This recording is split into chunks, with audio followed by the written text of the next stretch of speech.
everybody, today is Tuesday, day 2 of our Alfie book story week by Shirley Hughes.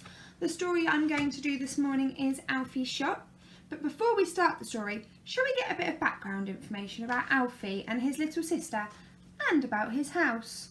So, welcome to Alfie's world. Alfie is an ordinary little boy.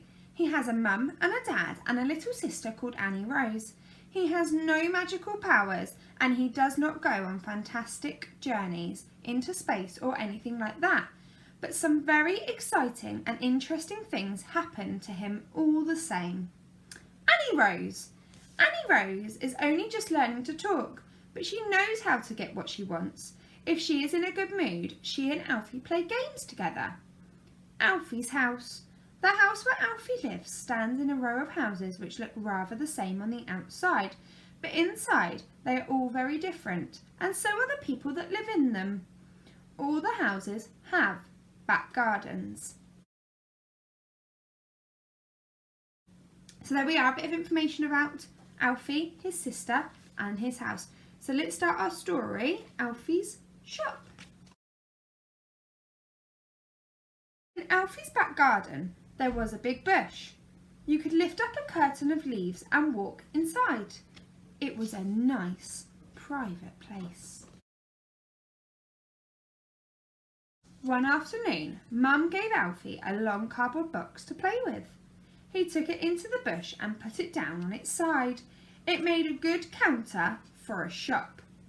Then Alfie and Annie Rose looked around the garden for something to sell in the shop.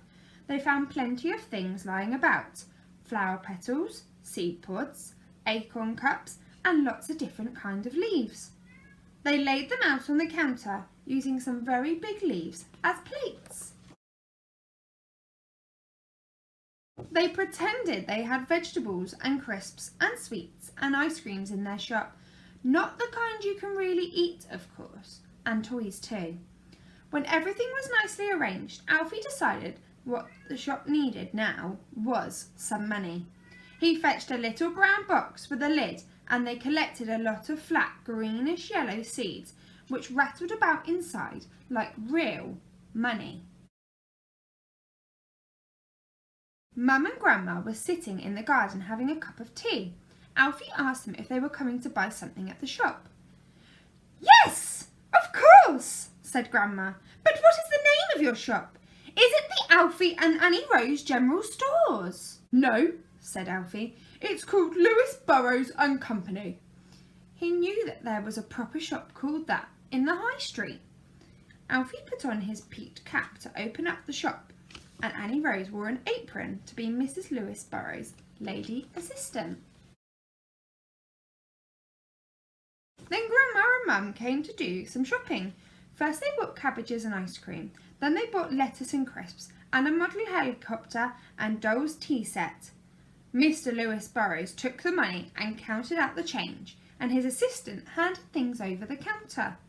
The shop stayed open all afternoon. When it was time to go indoors, Mum made a notice and fixed it with a piece of string so that Alfie could hang it up outside the shop.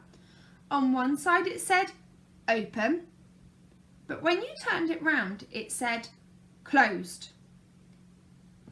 "Even Mr. Lewis Burrows has to go to bed sometimes, I expect," said Mum.